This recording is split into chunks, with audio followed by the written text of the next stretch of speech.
What are your thoughts on the blowback MKBHD is facing for his app? It's your first time chat. I think it was so stupid of him to risk his credibility as like the premier. If you guys don't know what happened, MKBHD, Marquez Brownlee, you know, he's like killed companies with his reviews. He has the most powerful and important reviews in all of tech. He gets millions of views. He gets invited to go to talk at Apple. He's got access to everything. And then he launched this wallpaper app for iOS that costs like what, $11 a month or something absurd. And you know, and it's like really, it's kind of a poorly made app as well. Like all the wallpapers are loaded on your phone by default, but if you ever stop paying, it locks you out of them, but they're already loaded there. So like there's many ways to get them off the app anyway.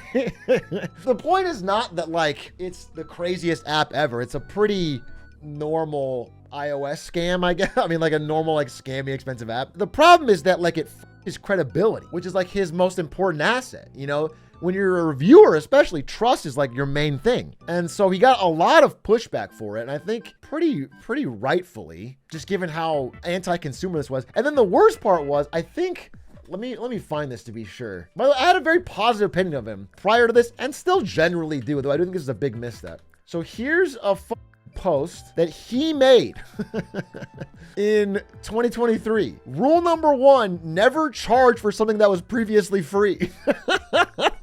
You know, 164,000 likes. I think he's tweeted this more than once, actually. Here it is again in 2022. My rule number 1 on the internet that's never been successfully broken is to charge for something that was previously free. This is a year before that, multiple times. Okay. So it's funny to like consistently post this over the years to rightfully dunk on this stupid check mark and then put out a wallpaper app that, you know, wallpapers are free. And these, especially for $11 a month subscription, not even a one-time payment, but a subscription where you lose access to the wallpapers if you stop paying, is crazy. It's crazy, right? So the real question is if there's any long-term implication. And I saw a lot of different debates on it. One of them was saying like, this is gonna fuck his brand forever. And I think that's very likely not true. I know that's not true. He's gonna be relatively fine, but it's still at the margin gonna cause at least some cohort of people to lose trust or have less trust in him, which I think is damaging enough. I think it's damaging enough. Yeah, again, it's one data point. Maybe he learns from this, doesn't do it again, totally fine. But I'm surprised he thought, I guess my main question is not whether or not he's gonna be deeply impacted, because I don't think he will. He's got a massive audience and unless his content falls off in quality, which I don't think it will, he's fine. But it makes me question his judgment. It makes me question his judgment because I know this guy's already rich as fuck. He didn't need the money. It's a way to like, you know, farm a few million, which I believe is what it's going to make. By the way, despite all of our clowning on it, I think it is on track based on its placement in the App Store and what it costs to make 2 to 3 million, which is fucking crazy. And again, he split up with a developer. I don't know what cut he gets, but I'm just surprised. Like it makes me question his judgment. I don't know why he did it. And then he said, part of building in public is getting mass feedback immediately, which is pretty dope. And it's like building in public is such a funny way of saying I launched an app that rents you wallpapers. You know what I'm saying? It's not, building is such a unique way to phrase it. First thing we're doing is fixing the excessive data disclosures people rightfully brought up. See, I didn't even know about that. There was data disclosures. For transparency, we never actually ask for your location and internet history. As for pricing, I hear you. It's our own personal challenge to work to deliver that kind of value for the premium version. Okay, so they'll lower the ad frequency for the free experience, but they are not changing the price. That's crazy. I'm a little bit baffled. He had such a good thing going. And again, I don't think it's going to be big enough to impact him in any real way. He's also like outside of this, I have never seen issues. So it's a small mark on his record, but I'm just shocked. It just makes me question his judgment. I'm just shocked. Bro is charging Netflix money for rented JPEGs. Yeah, it's just such a bad product. It's so like anti-consumer, which is fine if you're, I don't know, if you're Logan Paul or something and your brand is, I don't give a shit. I scam people all the time. But when you're a reviewer, your trust directly links back to your views and people's liking of your content. And you know what I'm saying? The trust is so important. Trust is everything. There was literally a controversy about him like a few months ago from the R1, but that's the opposite. I was on his side for that one. The controversy a few months ago was that he reviewed the AI scam rabbit device and said it was shit. And they were like, wow, you're going to kill our company like that? You're not even going to give it a fair shake? And it's like, we all know it was shit. He was honest that it was shit. It was a bad product. He actually bent over backwards to give him some level of, positivity. That was fine. That was understandable.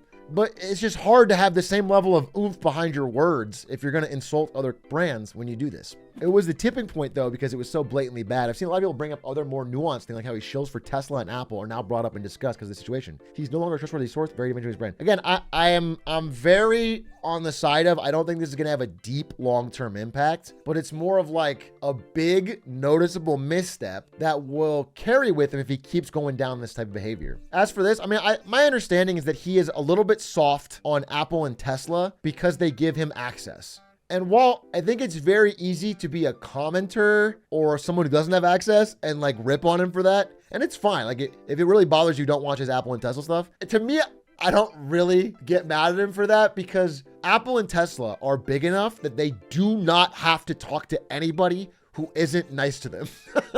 They simply don't. They just won't, and it won't happen. No one's turning the tide. It's a fucking $3 trillion company. Him being like generally nice, but still honest about the product, which I think he has been. Like he wasn't fawning over the Vision Pro or anything. I think it's fine. I think that part doesn't deeply bother me from his POV.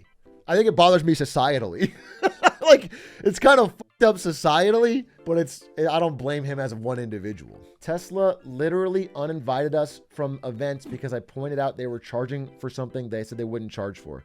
Yeah, exactly. I mean, Apple and Tesla and a lot of companies like this they won't even give access if you're consistently negative. Yo, H-Rock, the company I'm starting at next week got raided by the FBI. Is that a red flag? No, it means all the bad stuff has been raided out. You're good. You're starting right as a fresh start.